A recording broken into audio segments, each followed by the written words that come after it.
Patient Y ಅಂತ 47 ವರ್ಷ. ಅವ್ರು ನನ್ನ ಹತ್ರ ಬಂದ್ಬಿಟ್ಟು 2 ನೀ ಜಾಯಿಂಟು 2 ಶೋಲ್ಡರ್ ಜಾಯಿಂಟ್ ಅಲ್ಲಿ ತುಂಬಾ ಪೇನು, ನಾವೇನ್ ಮಾತ್ರೆ ತಗೊಂಡಾಗ ಕಡಿಮೆ ಆಗ್ತಿತ್ತು, ತಿರ್ಗಾ ಬಿಟ್ಟಾಗ ಜಾಸ್ತಿ ಆಗ್ತಿತ್ತು. ಕಾರಣ ಏನು ಅಂತ ಕೇಳ್ಬಿಟ್ಟು, ಗಂಡಸರಲ್ಲಿ 50 ವರ್ಷದ ಮೇಲೆ, ಹೆಂಗಸರಲ್ಲಿ 45 ವರ್ಷದ ಮೇಲೆ ಪೆರಿಮೆನೋಪಾಸಲ್ ಅಂತೀವಿ.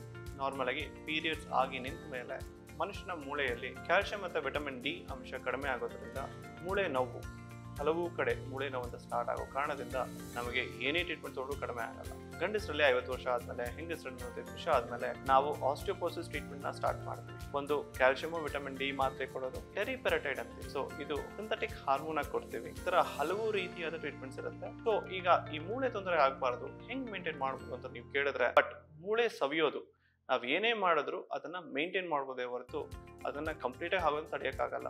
ಆರ್ಥರೈಟಿಸ್ ಆದ್ರೆ ಆಪರೇಷನ್ ಒಂದೇನಾ ಅನ್ನೋದು ನೀವು ಯಾವಾಗಲೂ ಕೇಳ್ಬೋದು. ಆಪರೇಷನ್ ಒಂದೇ ಅಲ್ಲ, ನಾರ್ಮಲ್ ಆಗಿ ಇರೋ ನೀ ಜಾಯಿಂಟ್ ನ ಆದಷ್ಟು ಯೂಸ್ ಮಾಡಿ ಅದರಲ್ಲಿರೋ ನೋವನ್ನ ಕಡಿಮೆ ಮಾಡೋಕ್ಕೆ ಪ್ರಯತ್ನ ಮಾಡಬೇಕು.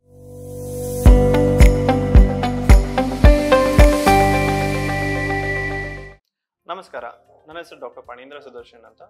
ಸಂಪ್ರದಾಯ ಹಾಸ್ಪಿಟಲ್ ಅಲ್ಲಿ ಕನ್ಸಲ್ಟೆಂಟ್ ಆರ್ಥೋಪೆಡಿಕ್ ಸರ್ಜನ್ ಆಗಿ ಕೆಲಸ ಮಾಡ್ತಿದ್ದೇನೆ. ಇವತ್ತು ನಿಮ್ಮ ಹತ್ರ ಒಂದು ಪೇಷಂಟ್ ಬಗ್ಗೆ ಡಿಸ್ಕಸ್ ಮಾಡಬೇಕು. ಪೇಷಂಟ್ ವೈ ಅಂತ 47 ವರ್ಷ.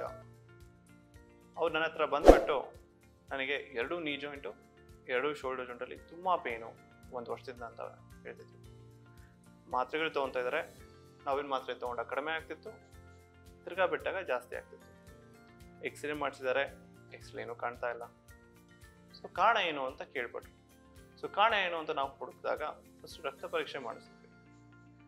ಸೊ ಅವ್ರ vitamin D level, calcium level, parathormone level, bone profile ಅಂತ ಹೇಳ್ತೀವಿ.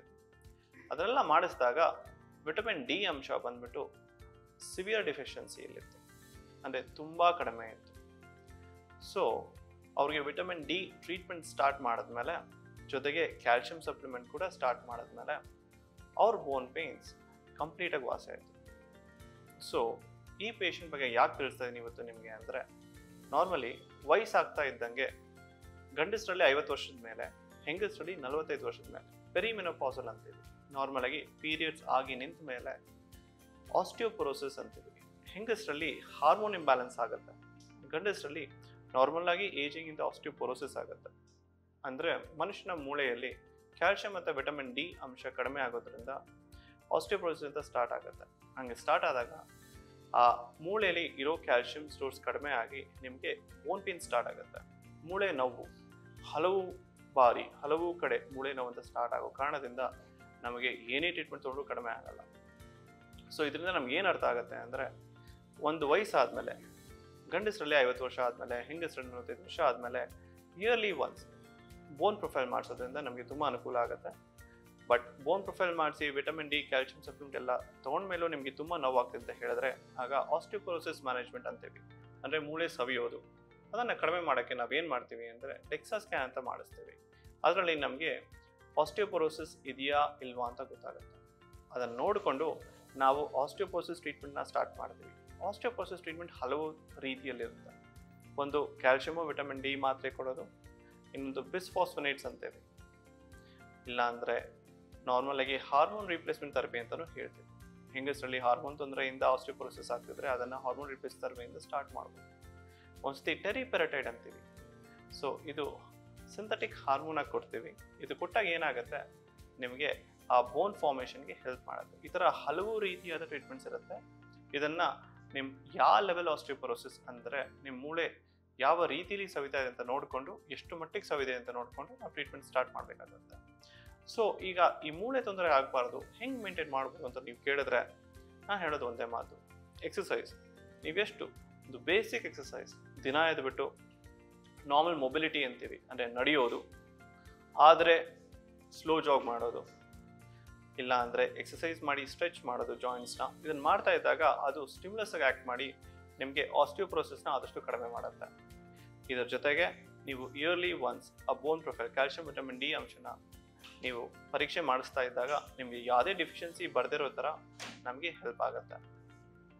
ಸೊ ಈ ಥರ ನಾವು ಪ್ರತಿ ವರ್ಷ ನಮ್ಮ ಬೋನ್ ಹೆಲ್ತ್ ನೋಡ್ಕೊತಾ ಇದ್ರೆ ನಮಗೆ ಯಾವ ರೀತಿ ತೊಂದರೆ ಬರೋದಕ್ಕಿಂತ ಮುಂಚೆ ನಾವು ಅದನ್ನು ಟ್ರೀಟ್ ಮಾಡಿ ಅದನ್ನು ವಾಸಿ ಮಾಡ್ಬೋದು. ಬಟ್ ಮೂಳೆ ಸವಿಯೋದು ನಾವು ಏನೇ ಮಾಡಿದ್ರು ಅದನ್ನು ಮೇಂಟೈನ್ ಮಾಡ್ಬೋದೇ ಹೊರತು ಅದನ್ನು ಕಂಪ್ಲೀಟಾಗಿ ಆಗೋದು ತಡೆಯೋಕ್ಕಾಗಲ್ಲ. ಬೈ ಚಾನ್ಸ್ ನಿಮಗೆ ಆರ್ಥರೈಟಿಸ್ ಅಂತ ಬಂತು ಅಂದರೆ ಮೂಳೆ ಸವಿಯೋದು ಆಯಿತು, ಅದರಲ್ಲಿ ಡಿಫ್ರೆಂಟ್ ಗ್ರೇಡ್ಸ್ ಇರುತ್ತೆ. ಅಂದರೆ ಸ್ವಲ್ಪ ಸವದಿರೋದು, ಜಾಸ್ತಿ ಸವದಿರೋದು, ಮೂಳೆ ಮೇಲೆ ಮೂಳೆ ಕೂತಿರೋದು, ಅಂದರೆ ಅದು ಗ್ರೇಡ್ 4 ಅಂತೀವಿ. ಆ ಥರ ಆದಾಗ ಅದಕ್ಕೆ ಟ್ರೀಟ್ಮೆಂಟ್ ಡಿಫ್ರೆಂಟ್ ಆಗಿರುತ್ತೆ. ಫಾರ್ ಎಕ್ಸಾಂಪಲ್ ನಾವು ನೀ ಜಾಯಿಂಟ್ ತೊಗೊಂಡ್ರೆ, ನೀ ಜಾಯಿಂಟ್ ಆರ್ಥರೈಟಿಸ್ ಅಂತೀವಲ್ಲ, ತುಂಬ ಜನ ಹಲವರಿಗೆ ಇದು ಯಾವಾಗಲೂ ಪ್ರಶ್ನೆ ಆಗಿ ಕಾಡ್ತಾ ಇರುತ್ತೆ. ಸೊ ನೀ ಜಾಯಿಂಟ್ ಪೇನ್, ಈಗ ಮೂಳೆ ನೋವು ಅಂತ ಬರ್ತಾರೆ. ನಾವೇನು ಮಾಡ್ತೀವಿ, ಫಸ್ಟು ಪರೀಕ್ಷೆ ಮಾಡ್ತೀವಿ. ಪರೀಕ್ಷೆ ಮಾಡಿ ನೋವಿದೆ ಎಲ್ಲಿದೆ ಅಂತ ನೋಡಿ ಎಕ್ಸ್ರೇ ಕೇಳ್ತೀವಿ. ವೆಯ್ಟ್ ಬೇರಿಂಗ್ ಎಕ್ಸ್ರೇ ಅಂತ ಹೇಳ್ತೀವಿ. ನಿಮ್ಮನ್ನ ನಿಲ್ಲಿಸಿ ಎಕ್ಸ್ರೇ ತೆಗಿಸ್ತೀವಿ. ಯಾಕೆ ಅಂದರೆ ನಿಲ್ಲಿಸಿದಾಗ ನಮ್ಗೆ ಗೊತ್ತಾಗುತ್ತೆ ನೀ ಜಾಯಿಂಟಲ್ಲಿ ಎಷ್ಟು ಸ್ಪೇಸ್ ಉಳಿದಿದೆ ಅಂತ. ಸೊ ಅದು ಮಾಡಿದಾಗ ನಮ್ಗೊಂದು ಐಡಿಯಾ ಬರುತ್ತೆ ಎಷ್ಟು ಆರ್ಥರೈಟಿಸ್ ಇದೆ ಅಂತ. ಸೊ ಆ ಆರ್ಥರೈಟಿಸ್ನ ಗ್ರೇಡ್ ಮಾಡಿ ನಿಮಗೆ ಅದರ ಪ್ರಕಾರ ಟ್ರೀಟ್ಮೆಂಟ್ ಕೊಡ್ತೀವಿ. ಆರ್ಥರೈಟಿಸ್ ಆದರೆ ಆಪ್ರೇಷನ್ ಒಂದೇನಾ ಅನ್ನೋದು ನೀವು ಯಾವಾಗಲೂ ಕೇಳ್ಬೋದು. ಆಪ್ರೇಷನ್ ಒಂದೇ ಅಲ್ಲ, ಅದಕ್ಕೆ ಹಲವಾದ ಟ್ರೀಟ್ಮೆಂಟ್ ಇರುತ್ತೆ.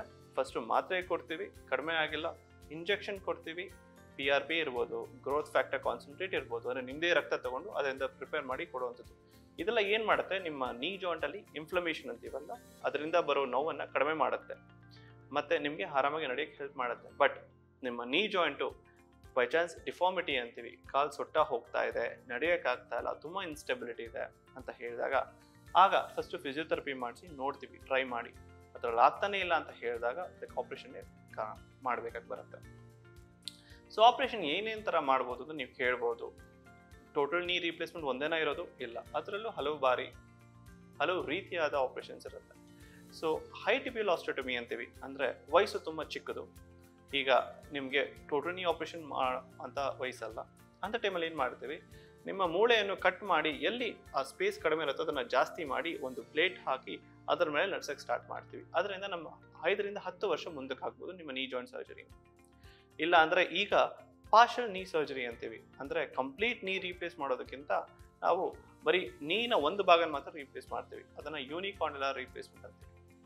ಆ ರೀತಿ ಕೂಡ ಮಾಡ್ಬೋದು. ಅದನ್ನು ಮಾಡಬೇಕಂದ್ರೆ ನಿಮಗೆ ಆ ನೀ ಜಾಯಿಂಟಲ್ಲಿ 3 ಥರ ಜಾಯಿಂಟ್ ಇರುತ್ತೆ. ಆ 3 ಜಾಯಿಂಟಲ್ಲಿ 2 ಜಾಯಿಂಟು ಚೆನ್ನಾಗಿದ್ದು ಒಂದೇ ಒಂದು ಜಾಯಿಂಟ್ ಇನ್ವಾಲ್ವ್ ಆಗಿದ್ರೆ ಮಾತ್ರ ಆಗೋದನ್ನು ನಾವು ಮಾಡ್ಬೋದು. ಸೊ ಇದನ್ನೆಲ್ಲ ಮಾಡ್ತಾ ನಾವು ಟೋಟಲ್ ನೀ ರೀಪ್ಲೇಸ್ಮೆಂಟ್ನ ಆದಷ್ಟು ಮುಂದಕ್ಕೆ ಹಾಕ್ತಾ ಇರ್ಬೋದು. ಅಷ್ಟೆಲ್ಲ ಆದಮೇಲೆ ಟೋಟಲ್ ನೀ ರೀಪ್ಲೇಸ್ಮೆಂಟ್ ಮಾಡಿಸ್ಬಹುದಾ, ನಂಗೆ ತುಂಬ ನೋವಿದೆ, ಸೇಫಾ ಅಂತ ನೀವು ಕೇಳ್ಬೋದು. ಹೌದು, ಈಗ ಟೋಟಲ್ ನೀ ರೀಪ್ಲೇಸ್ಮೆಂಟ್ ಸರ್ಜರಿ ಆದಷ್ಟು ಡಾಕ್ಟರ್ಸ್ ಕಲಿತು ಟ್ರೈನ್ ಆಗಿ ಮಾಡ್ತಾ ಇದ್ದಾರೆ. ರಿಸಲ್ಟ್ಸ್ ಕೂಡ ತುಂಬ ಚೆನ್ನಾಗಿ ಬರ್ತಿದೆ. ಬಟ್ ನಮ್ಮ ಮೇನ್ ಫೋಕಸ್ ಏನಿರಬೇಕು, ಆದಷ್ಟು ನೀ ಜಾಯಿಂಟ್ ರೀಪ್ಲೇಸ್ಮೆಂಟ್ನ ಅವಾಯ್ಡ್ ಮಾಡೋಕ್ಕೆ ನಮ್ಮ ನೇಟಿವ್ ನೀ, ಅಂದರೆ ನಮಗೆ ನಾರ್ಮಲ್ ಆಗಿ ಇರೋ ನೀ ಜಾಯಿಂಟ್ನ ಆದಷ್ಟು ಯೂಸ್ ಮಾಡಿ ಅದರಲ್ಲಿರೋ ನೋವನ್ನು ಕಡಿಮೆ ಮಾಡೋಕ್ಕೆ ಪ್ರಯತ್ನ ಮಾಡಬೇಕು. ಇಷ್ಟೆಲ್ಲ ಮಾಡಿದ್ಮೇಲೂ ನಿಮಗೆ ನೋವು ಕಡಿಮೆ ಆಗ್ತಿಲ್ಲ ಅಂತ ಹೇಳಿದ್ರೆ ನಿಮ್ಮ ಹತ್ರಲ್ಲಿರೋ ಆರ್ಥೋಪೆಡಿಕ್ ಸರ್ಜನ್ ಭೇಟಿ ಮಾಡಿ ಅವರ ಸಲಹೆ ಕೊಡಿ. Thank you. ಲೇಟೆಸ್ಟ್ ಹಾಗೂ ಇಂಟ್ರೆಸ್ಟಿಂಗ್ ಸುದ್ದಿಗಳಿಗಾಗಿ ಬಾಸ್ ಟಿವಿ ಕನ್ನಡ ಚಾನೆಲ್ನ ಸಬ್ಸ್ಕ್ರೈಬ್ ಮಾಡಿ, ಹಾಗೆಯೇ ಬೆಲ್ ಐಕಾನ್ ಪ್ರೆಸ್ ಮಾಡಿ. ಇದರ ಜೊತೆಗೆ ಫೇಸ್ಬುಕ್, ಇನ್ಸ್ಟಾಗ್ರಾಮ್, ಎಕ್ಸ್ನಲ್ಲೂ ಮಿಸ್ ಮಾಡದೆ ಫಾಲೋ ಮಾಡಿ.